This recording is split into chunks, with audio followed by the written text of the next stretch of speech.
According to the Cambridge English Dictionary, conflict is defined as an active disagreement between people with opposing opinions or principles.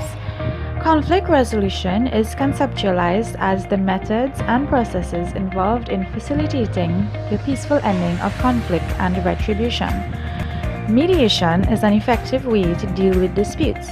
This is where a neutral third party intervenes in a dispute in order to resolve it as to reach to an agreement or reconciliation. According to the World Mediation Organization, mediation is getting from point A, which is a point of conflict, to point B, which is a point of resolution. Mediation is a multi-stage process designed to get results. It is less formal than a trial or an arbitration. It is a voluntary process that has distinct guidelines that is focused to reach a mutual agreement. There are 6 stages to the mediation process. Stage 1, mediator's opening statement. The disputants are seated at a table and the mediator introduces everyone and explains the goals and rules of the mediation process, encouraging each side to work cooperatively towards a settlement. Stage 2 is known as the disputant's opening statement.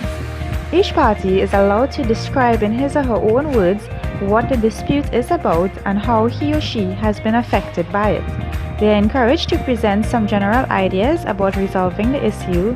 While one person is speaking, the other is not allowed to interrupt. Stage 3 is known as the joint discussion. In this stage, the mediator may try to get the both parties talking directly about what was said in the opening statements. This is the time to determine what issues need to be addressed. Stage 4 is known as private caucuses. In this stage, each party meets privately with the mediator, usually in a nearby room, to discuss the strengths and weaknesses of his or her position and new ideas for settlement.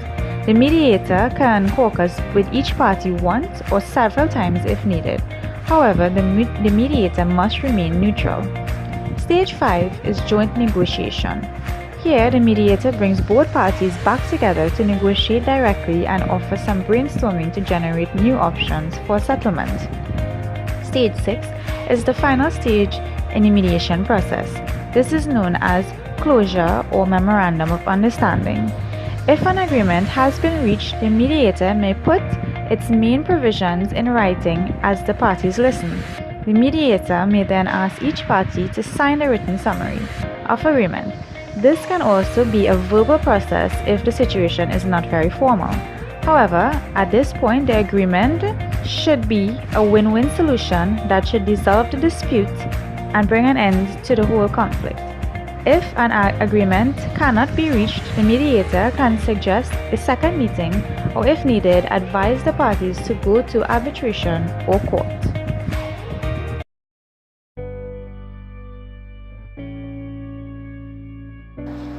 Mediator personalities. Generally, a mediator is the calm, guiding force who can keep the peace while the complainant and respondent work together to reach an outcome. It follows, then, that these qualities, calm and guiding, are the basic foundation of any good mediator. Consider the following traits, which are all considered part of the mediator mentality. Mediator should be, first, trustworthy. This includes being able to keep information confidential as well as being reliable when it comes to meeting appointments. The parties involved in the mediation are relying on you to act as the primary authority figure in the situation. Although you hold no real power over the situation, you must give the impression that you are the type of person who could have that power without using it to unfair advantage.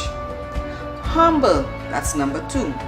Humility is important in terms of being self-aware and fallible. The people and situations a mediator deals with are often flawed or impaired. A good mediator must be aware of his or her own flaws as a human being to be fair to those who are going through an emotionally or financially distraught time. Number 3, principled or ethical. The reason there are ethics boards in law is that it can be very easy to overstep the bounds of propriety to force one's own opinions on the proceedings. While there are no official ethics board for mediation, a mediator can maintain the same type of professionalism by committing to a sense of propriety and ethics. Number 4, non-judgmental. The role of the mediator is never one of a judge. Despite what may seem to you to be the logical outcome of the mediation proceedings, you are not there to influence or otherwise sway the way the complainant and respondent work through their dispute. You are there to guide the conversation and to maintain a sense of order. Number 5, patient. Mediation, though less lengthy than formal court proceedings, can be a time-consuming process. Many times, the parties involved in mediation are working through intense emotions or years of history. This can take time, and mediators should be prepared to allow complainants and respondents to take the time they need to reach a satisfactory outcome. Number 6, empathetic. Empathy means stepping into another person's shoes to understand a situation from the inside. While mediators do not have to agree with either side of the dispute, they do have to be able to see the situation from both sides. Only then can they remain truly unbiased and fair. Number 7, logical or rational. The logical and rational side of things has less to do with understanding the issue and more to do with following standard protocol and proceedings. Mediation requires being able to know how to move forward and to help both parties to see when they are arguing around a subject.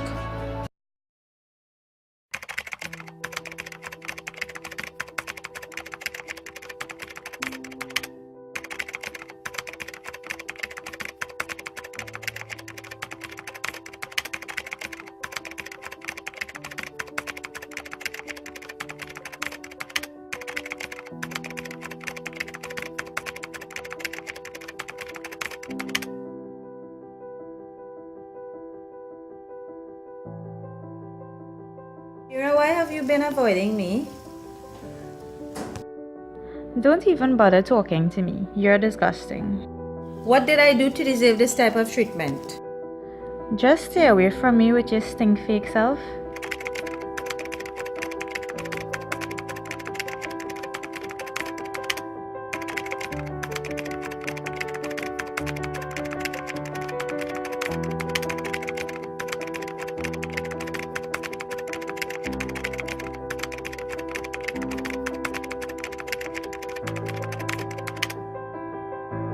Hi everyone, I am Frank. If you are in this room, then you have basically been involved in a conflict which I am here to help you resolve. Mediation is here to help you deal with your conflicts in a better way, so that you may avoid other confrontations and stay clear of trouble within the workplace. Right now, I would like both of you to introduce yourselves. Now, I want you to feel comfortable speaking with me, so feel free to open up and share something about yourselves. Hi, I am Amira.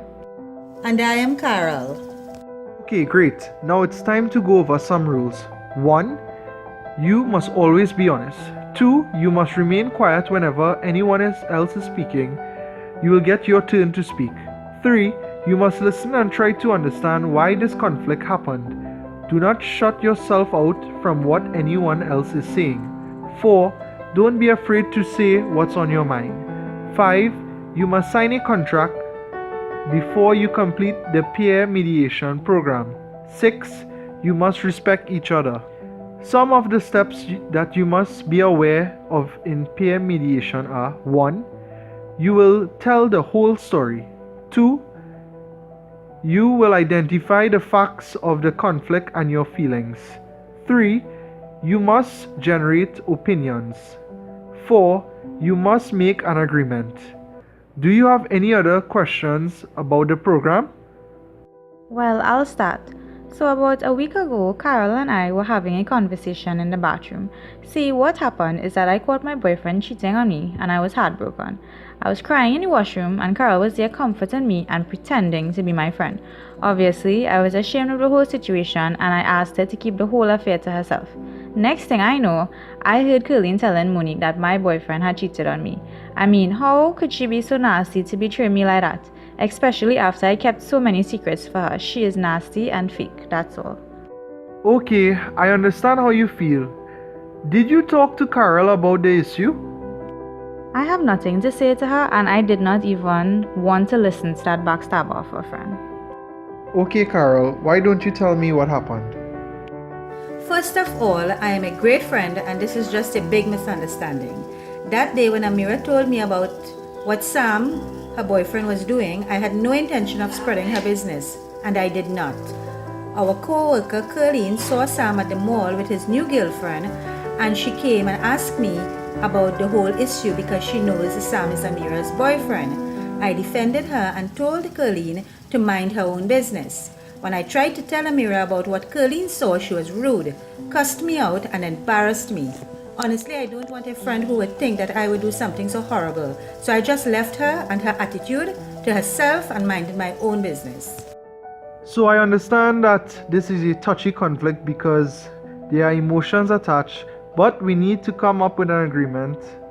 See, both of you have been working together on projects for the past 5 years, and each time you all have been successful. Well, you should feel pretty stupid now about how much of an ass you are for blaming me. Well, maybe if you hadn't waited 2 days to try and explain yourself, then I would have probably trusted you. I mean, I gave you time to come clean. You are my best friend. I know you were already hurting. Why would I come to rub it in your face that Colleen saw them together? I thought what you didn't know wouldn't hurt you.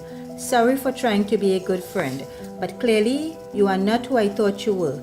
Honestly, I don't want to be your friend anymore. I think we should just work on the project with other people and avoid being around each other in the office.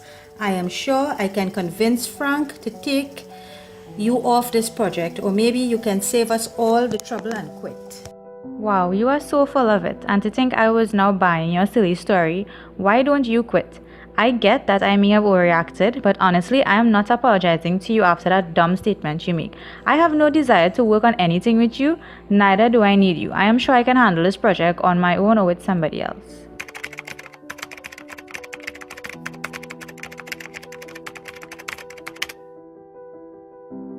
I understand, but you know that you did the same thing to her when she tried to communicate with you. Maybe she was hurt as well. I know this, and honestly, I know she is telling the truth. It's not the first time I've heard my jack of an ex was spotted in public.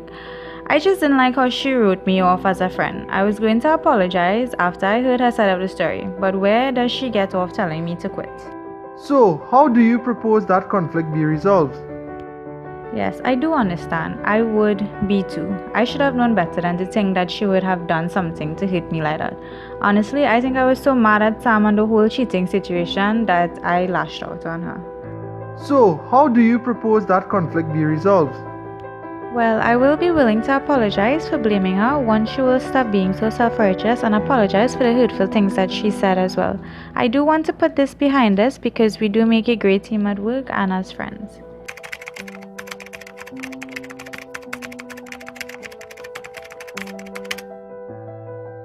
So, I know that you are hurt by the whole situation. How do you feel now after the whole confrontation?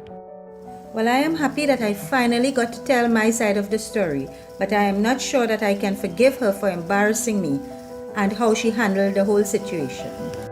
I understand that the conflict was not ideally handled, but try for a moment to put yourself in Amira's shoes. Maybe she lashed out on you because she was emotional about the whole situation. I know she was. I guess I was also hurt by the way she acted. Even though I said that she should quit, I really didn't mean that. I think if she apologized for what she did, I will also be able to put the whole issue behind me and try to make things work, both at work and in our friendship.